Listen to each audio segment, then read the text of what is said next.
Eto 'no, dahil supalpal na 'to si Lacson kay Marcoleta, na-booking ni Marcoleta na talagang umiiwas sa imbestigasyon ng ghost projects ito si Lacson. Kita naman natin, 'di ba? Ah, yung dapat ipatawag hindi niya ayaw niya ipatawag. O yung hindi dapat ipatawag, ipinapatawag at kinakampihan pa si Romualdez. Kita natin do'n, wala siyang panalo, eh, kahit saan mong butas tingnan, alam natin ang lining nito si Lacson ay nandoon sa magpinsan. Ang loyalty nito wala sa taong bayan. Ang loyalty nito nandun kay Bongbong Marcos at saka kay Tambaluslos, kay Romualdez, na alam naman natin ay malaki ang partisipasyon to the very least or mastermind diyan sa ghost projects. Alam natin 'yan, 'di ba? Hindi makasagot ngayon si Lacson. Nagbitaw siya ng pangako pa nga, eh.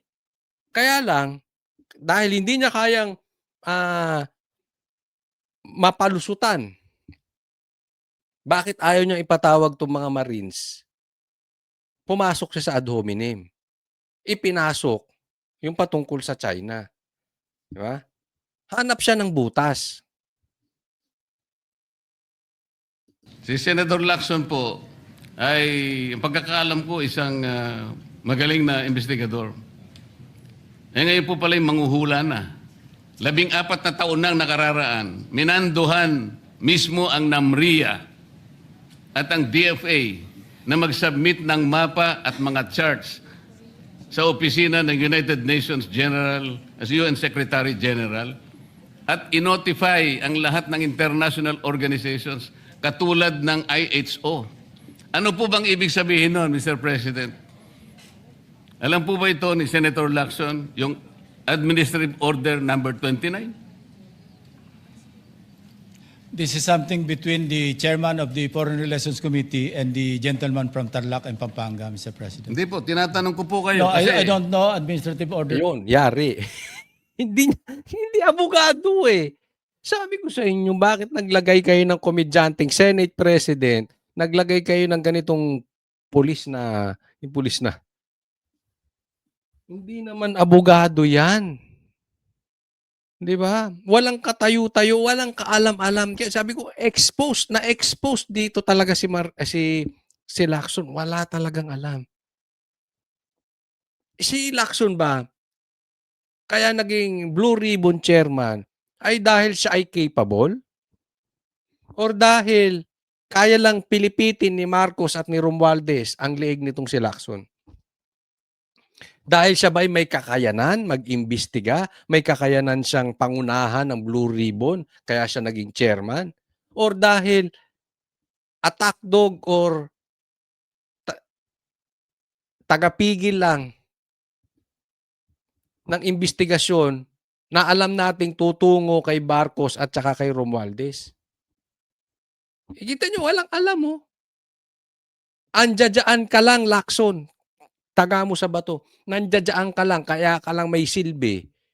Dahil pinoprotektaan mo yung magpinsan. Kung wala na yung protection na yan, at hindi ka na nila kailangan, tingnan mo, sa basura ka rin pupulutin sa inodoro. At pag nagkataon na lumabas talaga, I really hope na itong si Lacson, manindigan ka ng todo-todo dyan sa magpinsan. Kasi pag nahuli talaga na grabihan ang pagnanakaw ni Bongbong at ni Romualdez, mapatunayan, huwag kang biglang babaligtad. Magpakalalaki ka dyan. Pahirap ka sa investigasyon imbis ka nakakatulong. Ano kang klaseng nasa Blue Ribbon? Oh. Ipinasok niya yung China. Di tinanong siya ni Marcoleta patungkol sa China. Hindi naman pala alam. Number 29. oh, Mr. hindi President. po ninyo alam, sasabihin ko sa inyo. Naghahanap siya, di ba? Nakatingin siya, naghahanap siya ng tulong. Call a friend. O, sige. Hindi mo alam, sasabihin sa'yo ni Marcoleta. I don't Ulitin need to ko. know, Mr. President. I'm not interested. Hindi po kayo interesado sa isang bagay na napaka-importante sa ating bansa? Hanggang ngayon, hindi ma-drawing ang West Philippine Sea. Hindi kayo interesado? Hindi po ako rin interesado sa sinasabi ninyo. Maring hindi po kayo sinasabi na interesado sa Kasi, sinasabi ko. No, Ngunit this ang is, sasabihin ko, Nagpansin nyo? Look at the demeanor of Lacson. Kinakabahan na. Nauutal-utal na siya. Mahirap talaga makipagtalo dito kay Marcoleta na on the spot ka dyan. Parang yung kabubuhan mo, tinapatan ng ng isang katutak na spotlight. O, tapos pagbukas ng ilaw, pung, lumabas, bobo. Exposed dito si Lacson. interesado ang buong Pilipinas sapagkat Call a friend, sige. ito, dito nakasalalay po kung sino nagsasabi ng totoo. So ayaw po ninyong malaman ang totoo, Ginoong Lacson? kasi po, Mr. President, Kita niyo yung boses. ang ipapalabas na naman niya, yung China, may karapatan dyan sa lugar na yan. Kaya ayoko na po marinig kasi ilang beses na po natin narinig yan, medyo masakit na sa tenga eh. Alam po Kaya ninyo, sinasabi ko po, ayoko na alam po ninyo, marinig Mr. kung President, nanggagaling sa kanya, Mr. President. si Senator Lacson po ay, ang pagkakaalam ko, isang magaling na investigador. Eh ngayon po pala yung manghuhula na. Yan ang nilagay niyo sa Yan ang nilagay niyo sa Blue Ribbon as chairman. Ayan tayo eh, 'di ba? Pag na susukol na, cornered na si Lacson, nasusuplak, punta siya sa China. Nung dinala sa China, wala namang alam.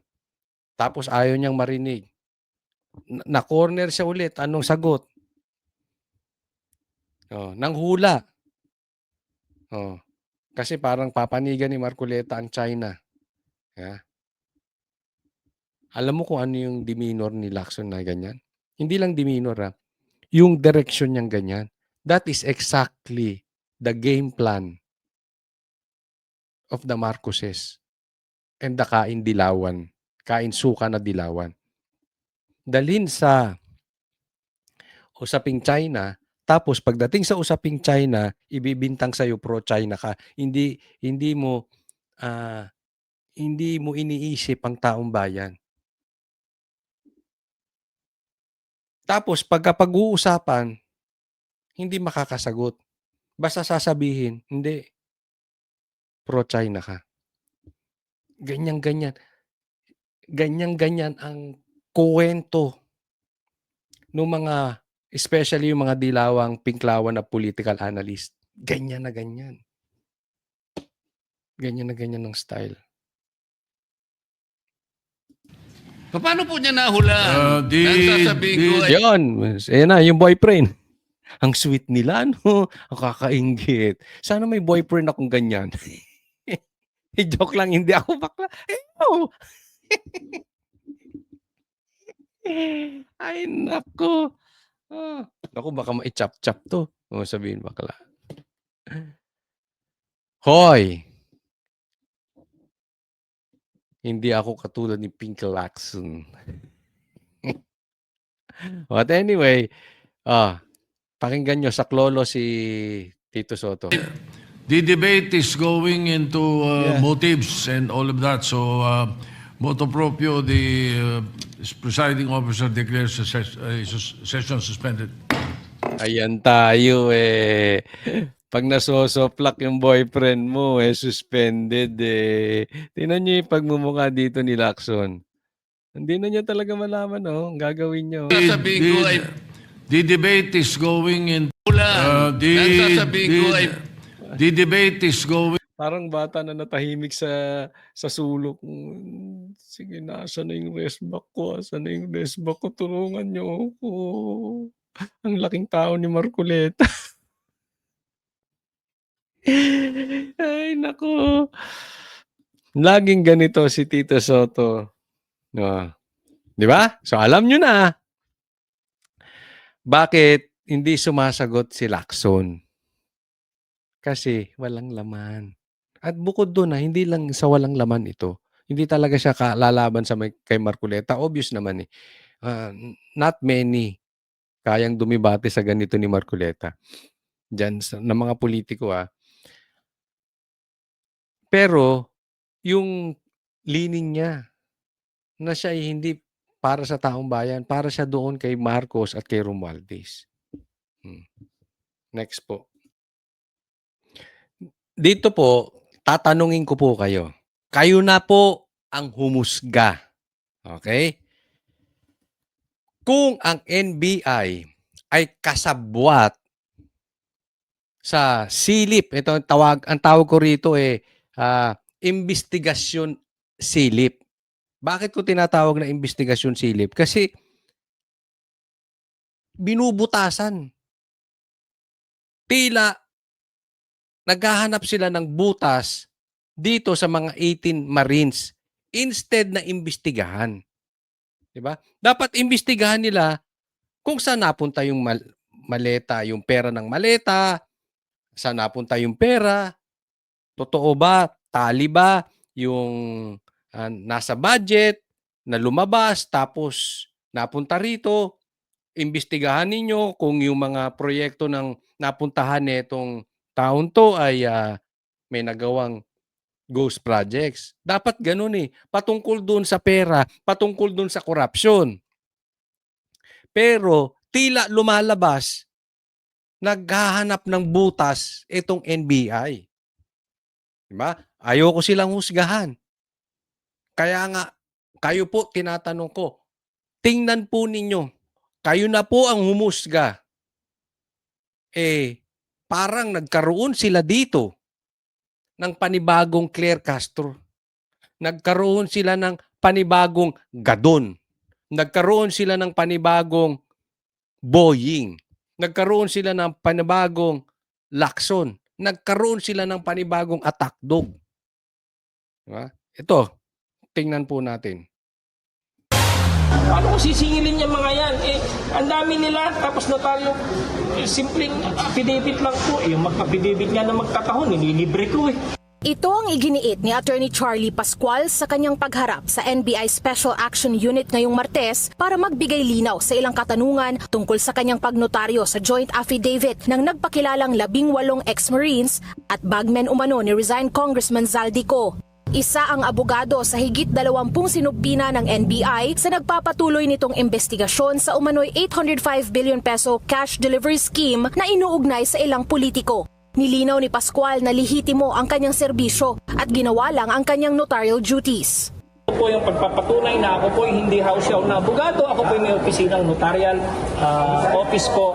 I told the NBI that everything was documented. Okay, ito, puntahan natin. Kasi ngayon, napanood nyo na to Di ba? Kay Gutesa, ang kinwestiyon nila yung notaryo. Sinasabi na hapsyaw daw na abogado ito, na bakit sa Las Piñas pa raw notaryo, bakit bayaran daw itong abogadong to, di ba? Ganun din, sinilip din nila yung notaryo ni Gutesa. Tapos, talaga namang yung abogado nagnotaryo doon sa affidavit ni Gutesa. Kaya lang itinanggi. Kaya nga sabi ni Marcoleta, ipatawag yung abogado. Alam naman natin, ang kwento. Of course, yung mag-boyfriend, lalong-lalo na to si Lacson, hindi pumayag ipatawag sa Blue Ribbon etong abogado. Ngayon, ginigipit naman etong abogado. Di ba? At ang nagpatawag naman, NBI. Kaya nga tinatanong ko sa inyo, kasabwat na ba itong NBI? Kasi yung notaryo naman lang, yan ay parang pagpapatunay na sila mismo yung pumirma. Kaya nga hindi yan pwedeng proxy, dapat nakaharap ka dyan. I-authenticate mo lang na sila talaga yung tao na gumawa ng affidavit. Ganun lang yun Hindi naman tayo abogado, pero ito'y patunay lang. So ano ngayon kung sa Las Piñas, ang daming issue. In short, sinubukan nila yung kanilang plano na ginawa kay Gutesa dito rin. Kaya lang, naisahan sila. Legit po Bakit legit? Papakita natin. All the competent evidence of identity were verified, and they confirmed to me that it is their voluntary statement. So I just did perform my notarial duties, no? O yun lang naman yun, na importante. Sila talaga yun, sila yung pumirma, voluntary, nandoon sila. O yun lang. Eh, abogado naman itong mga nasa NBI, ano ba yan? Hindi naman natin sinasabing tayo matalino, kaya lang, pinapa-complicate. Butasan ang nangyayari. Bakit yung nagnonotaryo iniimbestigahan nyo? Yun ang hindi ko maintindihan. Yan ang hindi maintindihan ng taong bayan. Iniimbestigahan nyo yung Marines. Iniimbestigahan nyo yung notaryo. Ganon din ang ginawa ninyo. Iniimbestigahan nyo si Gutesa. Iniimbestigahan nyo yung nagnotaryo. Ba't hindi nyo imbestigahan yung ebidensya? Sabi nyo, pupunta tayo kung saan tayo nililid ng ebidensya. Eh, hindi nyo imbestigahan yung ebidensya eh. Personal daw na sinumpaan ng umano'y dating Marines ang kanilang joint affidavit. We browse over it. Yeah, I browse over it. I have nothing to do with the contents of the sinumpang salaysay. Wala naman sa abogado yung contents kung totoo yun o hindi. Ang importante lang, voluntary, sila nga yun. Yun lang. Aminado rin ang abogado na malalagay sa public scrutiny ang kanyang pagnotaryo sa joint affidavit, kaya documented umano ang buong proseso. Pansin nyo ha, Handa siya natanong ko to kay Attorney Baligod. Sabi ko, Attorney, natanong ko to dito sa programa namin sa SMNI. Ako mismo nagtanong. Yung nangyari kay Gutesa, itinanggi nung abogado. At alam naman natin, nagapang yung abogado. Yan po ang sinasabi nila Marcoleta. Pati nga yung CCTV, gustong pabuksan ni Marcoleta. Biglang yung araw na yon, sira ang CCTV. Alam mo sagot ni Attorney Baligod? Alam namin mangyayari yan. Kaya binidyo namin. So, hindi nila pwedeng gapangin tong abogado na to na itanggi mo na ikaw nagnotaryo. Na hindi mo pinirmahan yan. Hindi mo ninotaryo yan. Hindi, may video eh. Nagets nyo? So, yung mga game plan nila kay Gutesa, ngayon, one step ahead sila parati. Alam na nila yung gagawin eh. Ito namang NBI, napanood na namin, ginagawa nyo pa ngayon. Di ba? Ano yan? National Bureau of Investigation kayo? O National Bureau of Butasan? Ay, nagtatanong lang. handa siyang isumite sa NBI ang mga pruweba. Para sa agenda, Ako. So, next kayo. Next. Hindi nyo malulusutan to. May video po yan. Ito lang Marami pong ebidensyang hawak sila Attorney Baligod. Yan yung sinasabi. Meron silang video, meron silang mga ano. So, inaantay nilang sumagot. Diba? Ay dito parang inaantay nila yung move ng kabila. So, ang move nila is ito ay imbestigahan yung nagnotaryo. O, naglabas sila ng video. Diba? Ganun lang yun eh. O, itatanggi nila, maglalabas silang picture, maglalabas silang video. O, kaya nga imbestigahan to sa Blue Ribbon dapat sa Senado. Para kung may itatanggi sila, maglalabas sila ebidensya. Next po. Ito naman ang pag-usapan natin, itong patungkol sa lagay ng Pilipinas. Ano bang hakbang na ginagawa ng ating gobyerno patungkol dito sa gera, 'di ba? Kasi kahit sabihin natin, kahit na nagpapalusot ang Bongbong Marcos na tayo ay hindi bobombahin kahit na meron tayong EDCA o US base dito sa Pilipinas at pinapasok ni Bongbong Marcos, apektado pa rin tayo. Buong mundo po apektado rito. Ang tanong na lang, yung kahandaan. Kasi nga, di ba, nung isang araw, tinatanong, bakit hindi sunduin? Anong sagot ni Bongbong Marcos? Hindi, meron silang free call. Dapat yun, mabilis. Pero ngayon, nababalitaan natin, meron na daw nag-uuwian. aantayin pa ba natin na mahuli? Dapat 'yun agad-agad ang response. Ito lagay ngayon ng Pilipinas, delikado po tayo dito, Nagkumahog magpagas kanina si Felix bago ang mega oil price hike ngayong araw. Pero napaisip din siya kung magdadrive pa ba siya dahil mahal ang gas. Magko-commute na lang. Minsan-minsan na lang siguro, hindi yung araw-araw. Mas umaaray ang mga tsuper. Pang 800 na to eh. Doon sa 4 na ikot, ito 800. Tapos may sobra pa ako dito 300. Magba-boundary pa ako. Boundary ko 600. Hanggang mamaya pa ako nito. Hindi ko alam kung kikita. Mailan nga raw na titigil muna sa pamamasada. Yan ang sitwasyon natin. Ito malaking problema ang kinaharap natin. Meron nga na sinasabi na ayaw ng pumasada kasi malulugi eh. Maghapon ka magpapagod, talo ka pa sa taas ng gasolina. Di ba? Wala namang ginagawang aksyon ng gobyerno. Siguro after 2 days, 3 days, saka sila gagawa ng reaction, gaya nitong pagpapauwi sa mga kababayan nating OFW. It will take time, no? Pero yan dapat yan mabilis. Kasi anong gagawin mo? Ito mga mahihirap nating kababayan, 2-3 araw yan, wala ng pera. Di ba? Lugi na ang Pilipinas, bagsak na ang stocks. Bagsak na ang negosyo sa Pilipinas. Kahit anong tanggi nila, hindi nila kayang i-control. Ang stocks, bumabagsak na. Ang dollars po, bulusok na, ang taas na po. Sa madaling salita, hindi po nakakahabol yung peso natin. Sa madaling salita, hindi po nakakahabol yung ekonomiya natin. Sa madaling salita, mabagal tong gobyerno natin pagdating sa response. Hindi lang minsan mabagal, talagang walang ginagawa. Yun ang malaking problema natin. Ngayon, hihinto pa. Yari tayo dyan. Pag huminto ng pasada itong mga to, titigil ang ekonomiya ng Pilipinas. Hindi naman lahat nakakotse. Bongbong Marcos, dapat gawan mo na agad-agad to ng paraan. Kahapon, kausapot ang grupo ko sa Danmarod, sa Tayuman at sa Blumentritt.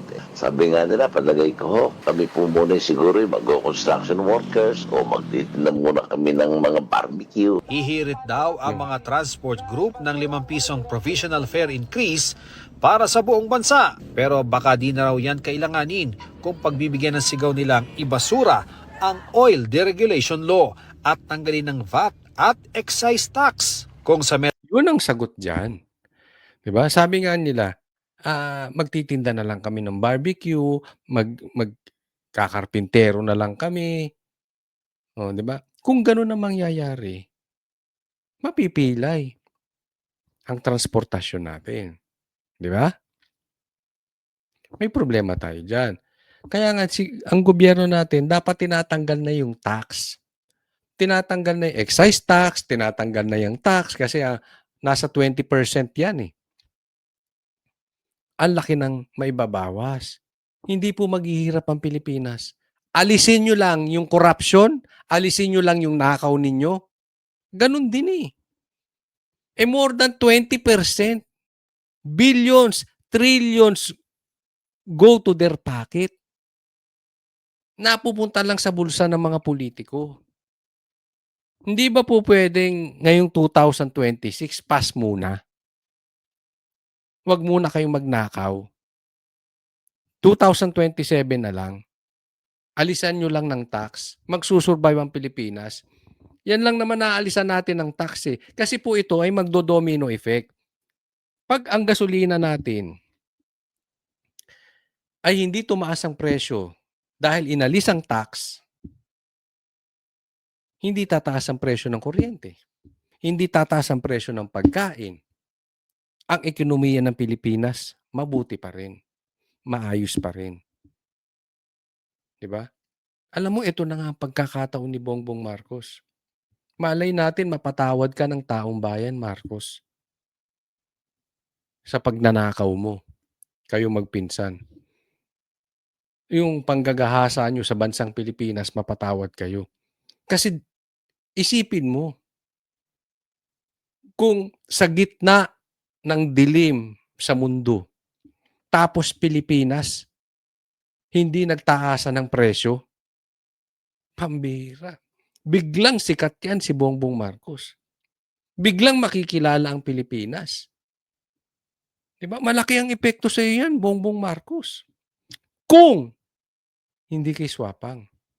Hindi magtataasan ng presyo ng... Hindi naman tayo ekonomista.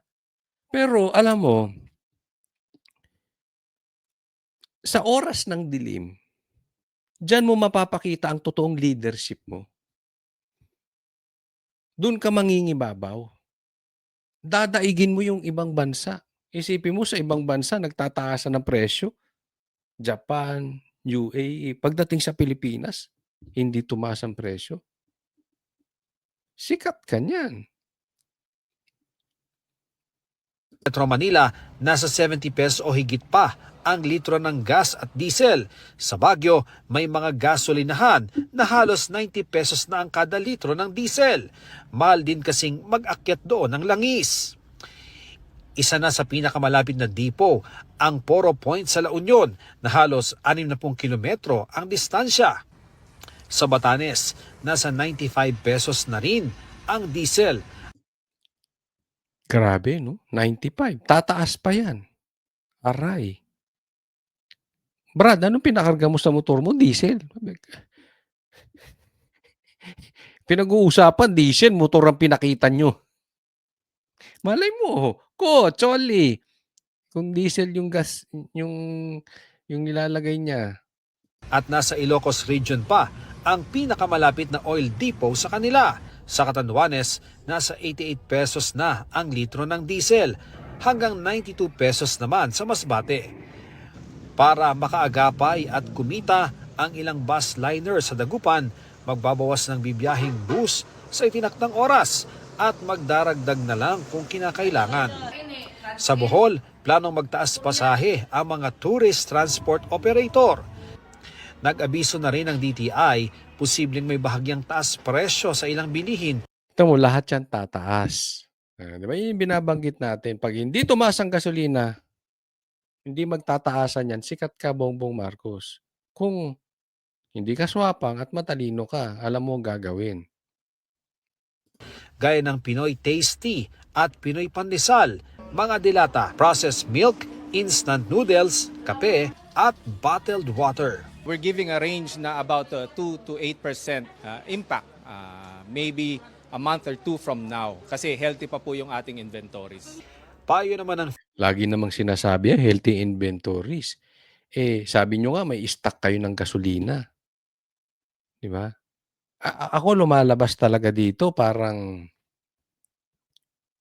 ubos na ang gasolina natin, wala tayong stock. Bakit kanyo?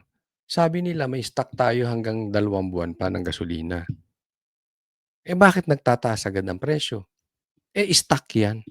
Nabili yan sa lumang presyo. Ba't nyo itataas? So, it's either nagsisinungaling kayo, wala na talaga tayong stock ng gasolina na ganong katagal, or swapang kayo. May stock talaga tayo, pero sinasamantala ninyo yung pagkakataon, nakikita kayo ng malaki. Binili nyo sa murang halaga, tapos ibibenta nyong mahal. Dupang talaga kayo. Ganun lang yun eh. Pero very possible, wala tayong stock ha. Pagka ganyan ng sitwasyon, delikado talaga tayo mga Pilipino. Philippine Amalgamated Supermarket Association, huwag mag-panic buying. That will immediately increase prices because there'll be a lack of supply. Sabi mismo ni DepDev Secretary Arsenio Balisacan, kung umabot sa $140 kada bariles ang world price ng langis, posibleng umabot sa 7.5% ang ating inflation rate. Pero pwede raw yang maagapan. And in the worst scenario, you would be seeing 6 to 7.5% increase in inflation. Ang tindi niyan. 7.5 inflation rate. So, ibig sabihin, yung dating mabibili mo sa, halimbawa, sa 100, yung mabibili mo sa 100 ay mababawasan ng 7 pesos and 50 cents. Parang ganun. Di ba? Malaki po yan, yung inflation rate na yan. Scenarios assume that we don't do anything, that we don't reduce the excise tax is still there, and all other interventions. Ian Cruz, nagbabalita para sa Yan, si Bongbong Marcos. Merong pangako itong si Lacson at alam natin ito'y ikakabuti ng taong bayan. Kaya pag ito, nangyari to, naku, makalakson na ako. Hindi ako kain suka. Pero kasi, kung matutuloy, maganda to. Pag-usapan po natin. Binulungan ako ni Senator Lacson. O, ano? Yes daw. Kailan po kaya, Mr. President, mag-uumpisa? Ay, hindi ko na po alam yun. Kasi po, kung yes, bitin na naman po, Mr. President. Ayoko pong mabitin ng taong bayan, Mr. Ayoko mabitin ng tao. Siyempre, ayoko yung nabibitin ako. Kayo ba? Meron bang may gusto sa inyong mabitin? Lalo na yung mga kalalakihan, ayaw nabibitin yan. Di ba? Hindi sa pagkain, di ba? Bitin na ang taong bayan. Saan? Kasi nangako ito si Pinky Lacson, iimbestigahan na yung 18 Marines. 18 ex-Marines.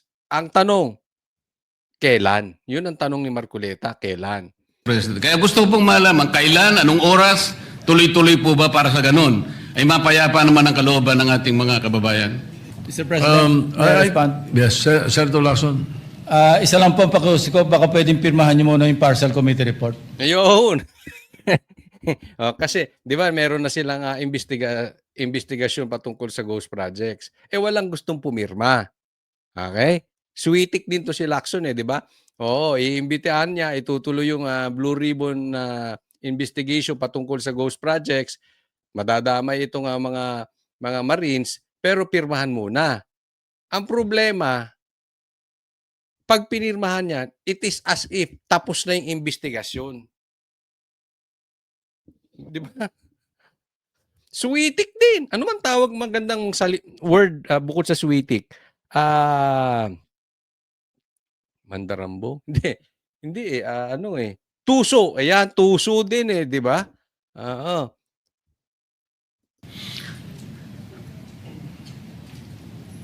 Seryoso po ba kayo? I'm serious, Mr. President. Di ba? Kaya ang tanong, seryoso ka ba? Parang tanga lang. So we can get over it, no? Because that is a partial. Move forward. Yes, that's a Partial, and then you can move forward to the next one. That is correct, Mr. President. Tingnan nyo siya, obserbahan nyo po si Tito Soto, pambihira. Inaasisan niya na si Lacson. Okay. Parang, kumbagat sa boyfriend, ipinagluluto si Lacson, kakainin na lang. Eto, Pinky Lacson, kainin mo ko. Kainin mo ang pinagluto ko sa'yo. Ganon. Isubo mo yung niluto ko para sa'yo, Lacson. Parang ganon. Ano ko po Yes, but pipirmahan again, para sa report, Mr. President, ang gusto ko makumpleto muna, kaya nga po ako'y nakikiusap, puntahan po natin ang mga potential areas of evidence. Kung payag naman po kayo, umuuna kayo, tinatanong ko lang ngayon, meron na po ba tayong schedule? Sana mo po, kahit weekly lang, Mr. President. Yan, kita nyo? So, umuon may pangako ibinulong na kay Subiri. Ang problema, may kondisyon. Pipirma. Gusto nang tapusin. Yung dating usap. Wala. Wag po tayo magpakaligoy-ligoy. Gustong tapusin ni Lacson. Wag na tayong, alam mo, mahahati tayo dito Marami pong nagsasabi,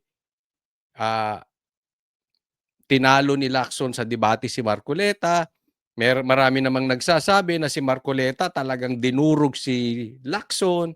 No, maraming ganun Depende kung nasa ang side ka. Meron siyempre, na kahit kitang-kita, ako sa aking tingin lang talagang durog na durog si Lacson dito. Pero siyempre, hindi aaminin yan nung makabongbong Marcos. Dahil siyempre may panig sila dito. Alam nila na pinoprotektahan ni Lacson si Bongbong Marcos. Kaya nga doon pa lang alam na natin anong side meron itong si Lacson tsaka si Tito Soto. 'Di ba? Doon pa lang kitang-kita na po natin. Pero eto, bukod doon sa usaping sino ang nanalo sa debate na 'yan, si Lacson o si Marcoleta, dapat ang usapin, may nangyari ba doon sa investigasyon? Anong sabi ni Bongbong Marcos? Maraming makukulong. Lintik na yung mga pinupuntahan ng ebidensya ngayon laya. Sino lang ang nakulong? Si Bong Revilla, na wala namang kinalaman sa flood control projects, wala namang kinalaman sa ghost projects. Ginawang sacrificial lamb si Bong Revilla. Hindi yan ang gusto ng taong bayang makulong. Sa madaling salita, meron na bang malinis o tagumpay na solusyon na nangyari? Wala Tapos gusto nyong pirmahan para tapos na yung investigasyon na yon. Move forward tayo, bagong investigasyon. Ano kayo, hilo?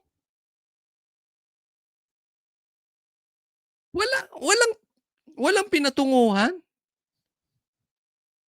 Tapusin na po natin ito. I believe that the Committee on Rules should tackle that particular question because today I found out that those members, those so-called ex-military soldiers that you're mentioning and the people behind it,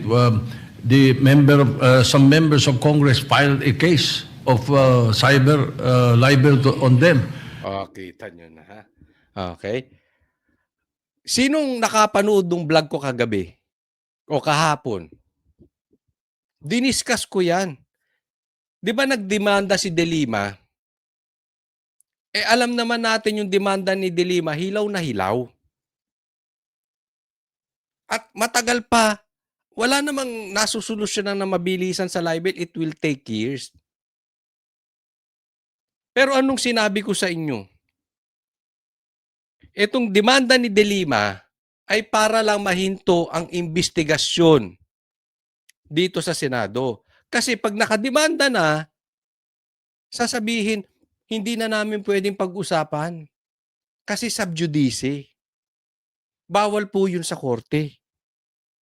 So, hindi na pwedeng imbestigahan. Yan yung sinasabi ni Tito Soto. Kita nyo na. Nakikita nyo yung direksyon nila. Kaya agad-agad nagdemanda tong mga animal na ito. Kaya ako walang karespe-respeto dyan kila De Lima. Oo, karapatan niya, pero alam naman natin saan ang patunguhan Di ba doon sa vlog kong yon, sinabi ko mag-partner si Lacson tsaka si De Lima. Lumalabas dito sa boyfriend ni Lacson na si Tito Soto. Tama yung mga pinagsasabi ko kahapon. Tama yung sinabi ko na mag-partner si Lacson at saka si De Lima. Tama rin yung sinabi ko, gagamitin nila yan para hindi na maimbestigahan. Pero tingnan nyo, sinong sumaklolo? Kasi nangako na to si di ba? Nangako na si Lacson. Pero ang tanong na lang kailan? Anong oras? Bigla namang bumabawi to si Tito Soto, pambihira. Ginagawa niyong circus yung Senado. Ginagawa niyong comedy bar yan. Ano ba yan, Tito Soto? Halatang halata kayo. And therefore, I think the Committee on Rules should check first whether we can call a hearing on that particular issue kung ganong mayroong kaso at mayroong ongoing case. So anong style niya? May tatanungin pa. So patatagalin. 'Di ba? Yan naman ang style nila delaying tactic. Yan naman ang style nila wag maimbestigahan. So I suggest that your question and the privilege speech and the ensuing debates thereafter be referred to the Committee on Rules. I would like to entertain a motion to that effect, Mr. Majority Leader. I don't think we can answer the question of Senator Marcoleta now because of that particular... O kasi ano ba, hindi nila doon nila masagot yung tanong ni Marcoleta. Kasi ang tanong lang ni Marcoleta, kailan? Anong oras? Bakit? Kasi alam niya to si Pinky Lacson, bakla. Nangangako yan ng nangakako na ipapatawag. Hindi naman natutupad. Mamaya bibigyan ko kayo ng halimbawa. Di ba? So, dapat dikdikin na ni Marcoleta. Ngayon pa lang. Kasi mawawala na naman yan. Si Pinky Lacson, bukod sa pagkabakla, etong si Pinky Lacson, mana kay Bongbong Marcos. Ano? Puro lang pangako. Mag-amo nga yung dalawa. Wala namang natutupad. Issue. Yes, dahil, Mr. President. dahil po ba, Mr. President, merong nagsampa ng demanda doon sa mga taong inakala nating makakatulong sa atin? Magiging sagwil na yon para hindi natin sila tawagin. So, ibig sabihin pwede palang i-demanda na lang at ang gustong magkukusa na pumunta rito. Tapos na tayo. I cannot answer your question. That's the reason I'm saying that we should ask the Committee on Rules to rule on that. You can be right, you can be wrong. But I do not want to answer you and tell you that you are right and that we could do that. Hindi kasi, bakit I don't wanna answer you. Hindi naman ikaw ang tinatanong si Pinky Lacson. Di ba? Ganyan kayo pag nasusukol lang isa't isa sa inyo Nung nasusukol yung testigo ni Pinky Lacson, sinong sumasagot? Si Pinky Lacson. O di saan hayaan mo lang munang sumagot si Pinky Lacson? Ikaw sumasagot Yeah. Hindi kasi, alam mo, malaki problema natin sa ganitong Halimbawa, meron talagang kaso. At dapat ipatawag sa Senado. Magdidemanda na lang. Yan ang punto ni Marcoleta. Magdidemanda ka na lang. Hindi ka na pwede ipatawag. Better that we have the Committee on Rules decide. You are a member of the Rules Committee. Why don't you take it up? That is the best thing to do. Kaya lang tatagal. Di ba? For the meantime, ginigisa na ng NBI itong Marines. For the meantime, nauubos na ang kaban ng bayang kakanakaw dito sa ghost projects. Postpone kayo. Pag may ipapatawag na, meron namang lalabas. Yung notaryo. Tapos, pagkatapos na okay na yung notaryo, meron na naman kayong ilalabas. Kung ano-ano na naman. Tapos, hindi matuloy. Hanggang sa, ang tagal na niyang ghost projects na yan. Hanggang kailan wala namang hindi nyo nga mapatawag yung magpinsan. Dapat nga hindi ba kayo nagtataka? Bakit hindi ipatawag si Romualdez? Mamaya pag-uusapan natin yan. Pero dyan pa lang nakikita na natin Di ba? Inililigaw nila, idinidelay nila hanggang sa yung pangako wala na nangyayari. Hindi na napatawag si Romualdez. Yan ay malaking halimbawa na hindi po pwedeng pagpabukas parati ang Tito Soto. And not belabor the issue. Majority Leader. Mr. President, I am not belaboring the issue kasi po sumagot na si Senator Lacson. Oo nga. May pagpayag na po. So wala na pong problema doon. Ang pinag-uusapan na lang para malinawan, schedule na lang po hinihingi ko. Yes. He has not given the schedule yet. And he might even think of checking with the Rules Committee first on whether we can do that right away or not. Sinagot ng boyfriend yung pagkakamali ni Lacson. 'Di ba?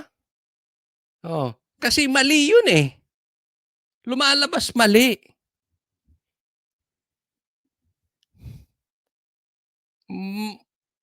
Yung pagpangako ni Lacson. Kasi nga umuuna, schedule na lang pinag-uusapan Sinasabi ni Tito, hindi. Posible pa nga niyang baguhin yan. Nakita niyo yung karakas nitong dalawang mag-boyfriend? Buisit no? Next po. Ito po yung sinasabi natin kanina na sasabihin nyo, papatawag, hindi naman napapatawag. Puro lang announcement eh. Di ba, gawain din ni Boying yan, Mr. Announcement, announce, hindi naman nangyayari. Ganyan din to si Lacson. So, announce niya, papatawag niya yung Marines, hindi naman nangyari. Ito, halimbawa, kaya naiintindihan natin kung bakit pinipiga ni Marcoleta na, sige, pumayag ka na na ipatawag yung Marines. Bigyan mo, kailan ba, anong oras, anong araw. Bigyan na natin ng schedule. Di ba? Tingnan natin to. Na talagang get to the bottom of this issue. Pero bigla po nawala eh. Ano po magagawa ko? Bigla daw nawala yung ipapatawag. Ano magagawa niya? Mr. President, wala nga pong nakasulat doon sa transcript tungkol nga po doon sa binanggit niya sa plenary na pangalang Adrian Bersamin. Paano nga pong mababanggit doon, Mr. President? Hindi nga niya pinatawag eh.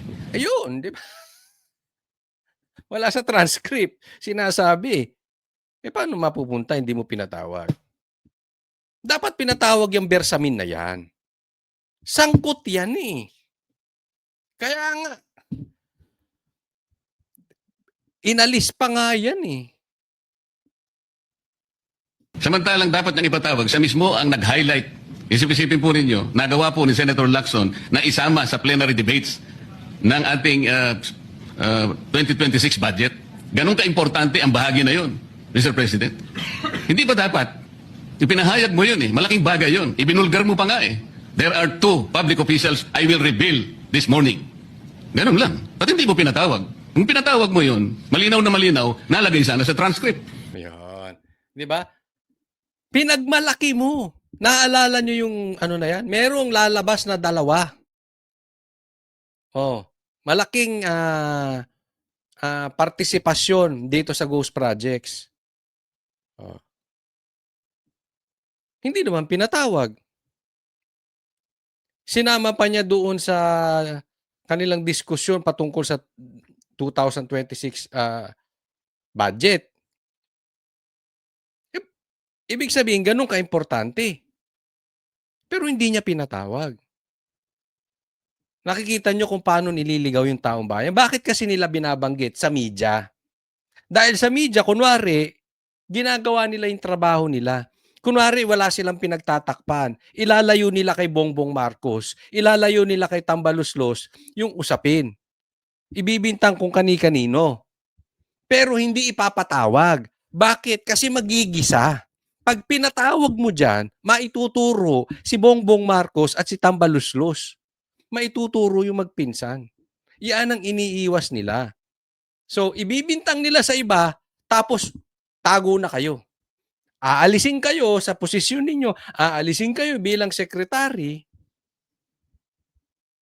pero hindi na namin kayo patatawag. Umalis na kayo ng bansa kung gusto ninyo. Ganun ang style. Ganyan ang ginawa nila kay Saldico. Ayaw nga pa uwiin di ba?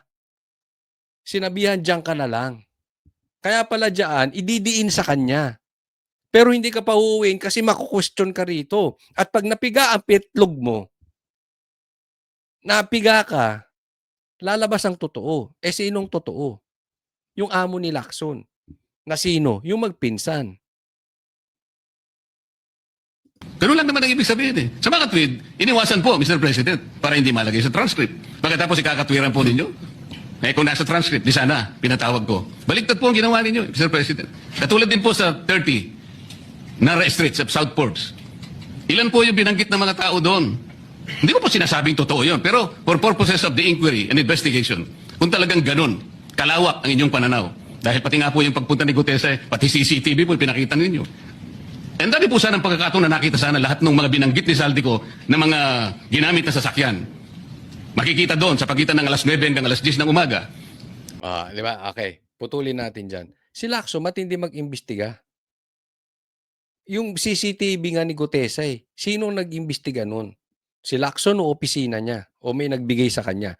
In short, nag-iimbestiga sila. Bakit si Gutesa naimbestigahan? Yung mga dapat ipatawag, ayaw ipatawag.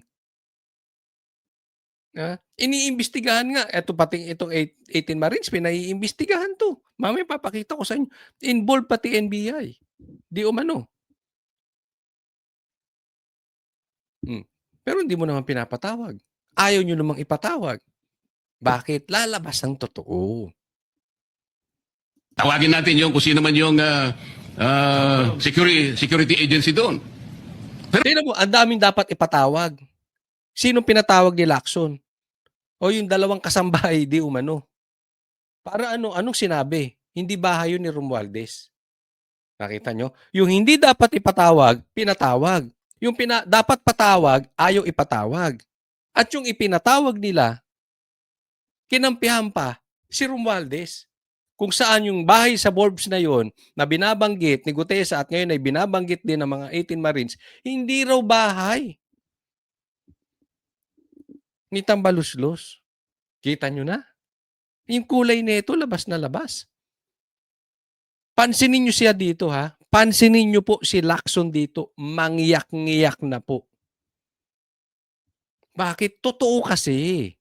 Nasoplak siya ni Marcoleta dito.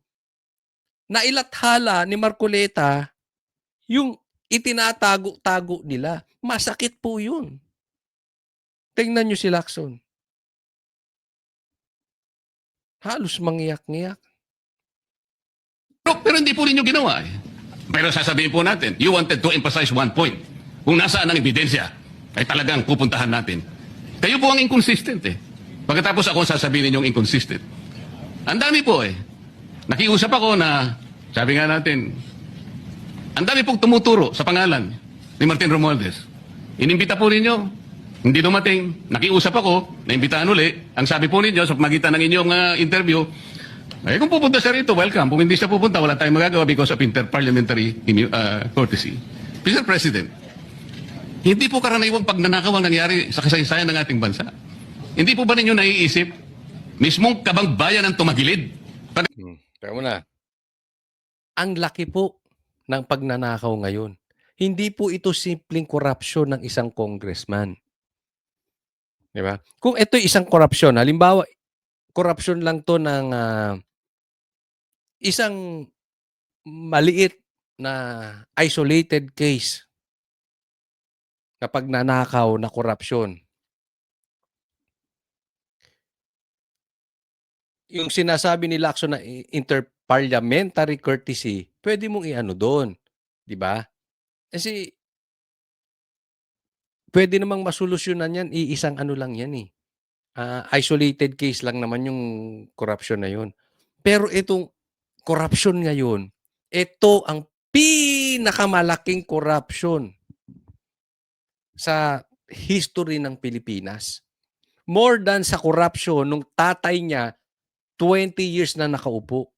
Ganito katindi to, 3 years in the making. Record-breaking na po ang corruption sa Pilipinas. Tapos, ang sasabihin ni Lacson, congressman yun. Interparliamentary courtesy. Ganun lang. Dapat yan managot sa taong bayan. Hindi na nga naman pag-uusapan dyan kung may kasalanan o huhusgahan si Tambaluslos o hindi. Iimbestigahan lang. Papupuntahin lang sa Senado. Ganun po kalaki yung usapin na yan para gamitan mo ng ganyang excuses, Lacson. Pambihira, oh. Tapos magtatago kayo sa prinsipyo o doktrina ng interparliamentary courtesy? Kung ako po ang chairman ng Blue Ribbon Committee, Mr. Chair, Mr. President, hindi ko po igagalang interparliamentary immunity sapagkat ang pinag-uusapan dito interes ng mamamayan. Huwag po tayong magtago kung saan-saan. Sinabi po ninyo, Mr. President. Oh, di ba? Eksakto. Kahit ako, hindi ko itatago yan parliamentary na yan. Ginahasa ang kaban ng bayan. Ito, kaya nga ang term dyan talagang binaboy eh. Senator Lacson, yung Apostille Convention, hindi ba pinahayag po ninyo sa isang pag-i-interview ninyo na kung si Saldico lamang ay makakuha ng isang subscribe statement, kahit sa Zoom lang, ipatatawag namin siya? Bakit hindi po ganun ang ginawa ninyo? Pwede naman siyang mag-Zoom pagkatapos na magkaroon ng Apostille sworn statement. Bakit hindi po ninyo ginawa? Meron naman pong Zoom eh. Natatakot yung tao. Nanganganib ang kanyang buhay. At palagay ko naman, nanganganib nga talaga. Iniintay pa po ninyo na humarap sa inyo? Pwede naman ang Zoom eh. Kung talagang gusto nyong tuntunin ang lahat ng mga ebidensya na dapat nating puntahan. Ayaw nga. Ayaw nga. Ayaw tuntunin yung ebidensya. Sinabi nila, pwede naman siyang mag-oath sa Zoom. Hindi naman pinayagan. Hindi naman pinag-Zoom. Di ba? Ganito tayo ginagago nitong si Lacson. Ganyan tayo ginagago na mag-boyfriend na yan, si Tito Soto tsaka si Lacson.